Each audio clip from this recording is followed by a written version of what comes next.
Hi, welcome back to Hit or Glitch Under the Hood. I'm Daniel. I'm Scott. I'm Alexander. I'm Tim. This week, we pull another topic from the Tome of Topics. This week on... Favorite non-human race from the Player's Handbook.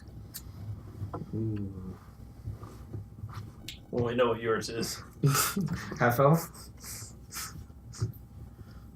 That's a tough one. Player's Handbook.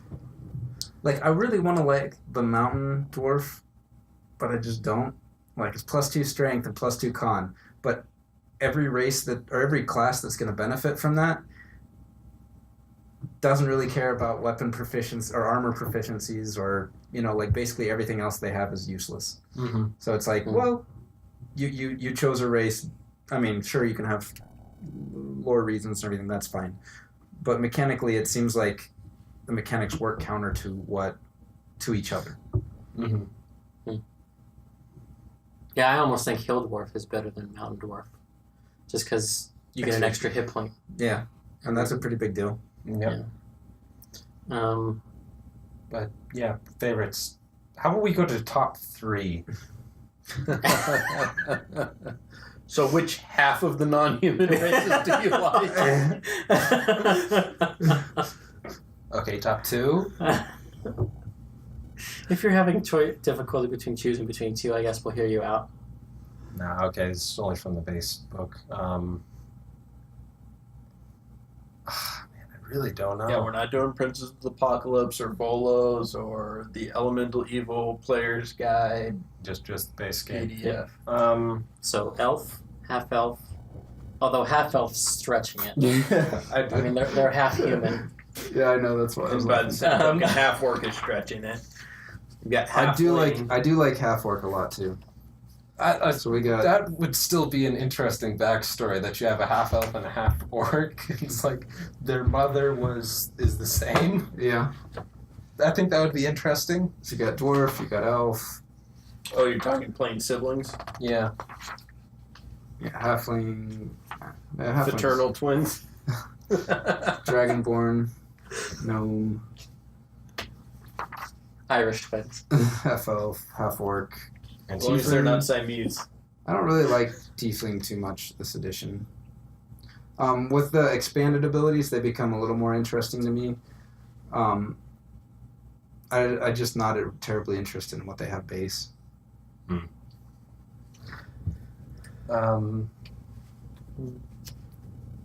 I like the idea of the tiefling, but yeah, again, the mechanics wise, it just seems kind of meh. And then I like the idea of the Dragonborn, but the breath attack is useless beyond level 1. Yeah. Almost completely.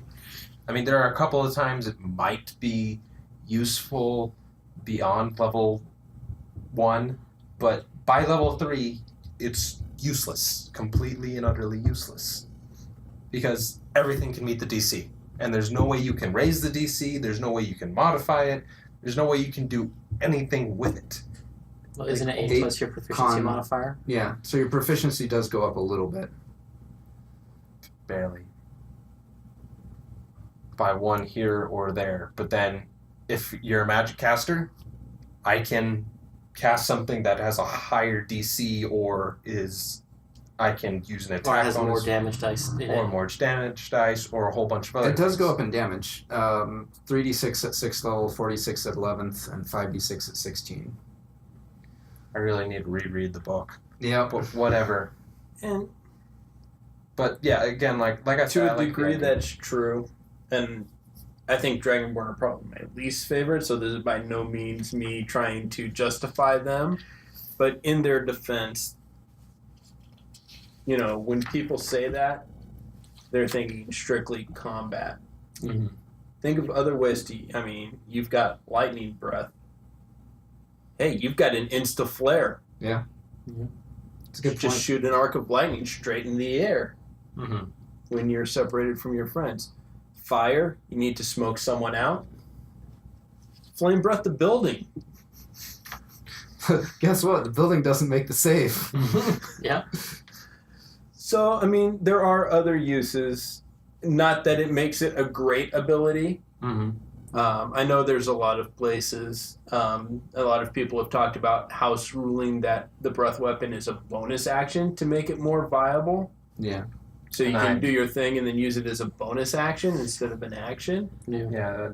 Then for my games, I always put in the dragonborn weapons, which is you get a bonus to your using the dragon breath. Yeah. Just like pretty much giving them just like a weapon a +1 or a +2 because they got a +1 or +2 weapon. So what about you guys, Dan and Scott? I think my favorite that I have played from the player's handbook is the Lightfoot Halfling. Yeah, because their ability to move through enemies. Yep, move through enemies, hide using other people. Because you can hide behind medium-sized creatures. Yeah. I mean, I was playing a rogue, so that's important. But I've also seen stout halfling barbarians that are frightening. Mm-hmm. Yeah, tieflings have I have a warm place in my heart for them just because of my Araku setting, which is influenced by Dune and Warhammer 40k. And the tieflings are basically the Fremen of the planet, desert dwellers. So they were a lot of fun to play with in that way. I also tend to prefer tieflings if they have the options from Sword Coast, where instead of their Infernal Legacy from Sword Coast to Silver Tongue, for my playstyle is better. Yeah. Yeah. Vicious Mockery, Charm Person, and then Enthrall. Yep. For me, and I mean, my go-to out of the base book is the Variant Human because I'm a fan of feats. Yeah. But this is specifically asking for non-human. I would have to say it's a tie between the Tiefling and the Half-Orc. The reason I like the Half-Orc, I love Half-Orc casters because they have that endurance where you knock them down and they can stay up. I think that's a really neat mechanic for a spellcaster. Yeah. It surprised, And especially if you give them like Warcaster. Exactly. So now they have advantage on this concentration check. So you, bam, 0 hit points. Nope. Oh, and I saved. So that spell you were trying to get rid of, it's still there. The Tieflings. That is a really good point. One thing I really like about them is the Infernal Legacy. I like the Hellish Rebuke. It's actually one of my favorite spells as a reaction. And the fact that they get something as a reaction right off the bat like that. I mean, they don't get it till they reach 3rd level, but they get to cast as to say, oh, you hit me? Well, now you're taking fire damage because fuck you. Yeah. I like those, especially if you make a stronger tiefling. I know that's not their forte, but if you put, or a dex combatant and make a melee combatant with them so that they're up there, oh, yeah, sure, I'll take a hit and then I'll hit you back with my reaction. Yeah. Yeah. You can do that with like a Blade Warlock even without having to be a full melee class. Exactly. Because they're basically small warlocks to begin with. They've already got stuff that fits in with that. Yeah. Though, for me, just like the half-orc caster, I don't like to play into the tropes. I don't like the half-orc barbarian. I don't like the elven wizard. Yeah. For me, it's just more fun to try something different, try something else. I like the half-orc champion fighter. You get crits a lot more often. Is it does Half-Orc have a brutal crit Yeah. trait too? And it's, I think theirs is one weapon die, not one weapon worth of damage. So it's, theirs they want a great axe, not a great sword. Like normally a crit is a full weapon damage, or all the dice you're rolling. their brutal or savage attacks adds in one weapon die.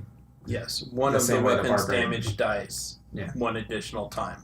The same way the barbarian does. Hmm. So if you're doing a melee half orc, you definitely want a great axe, not a great sword. Hmm.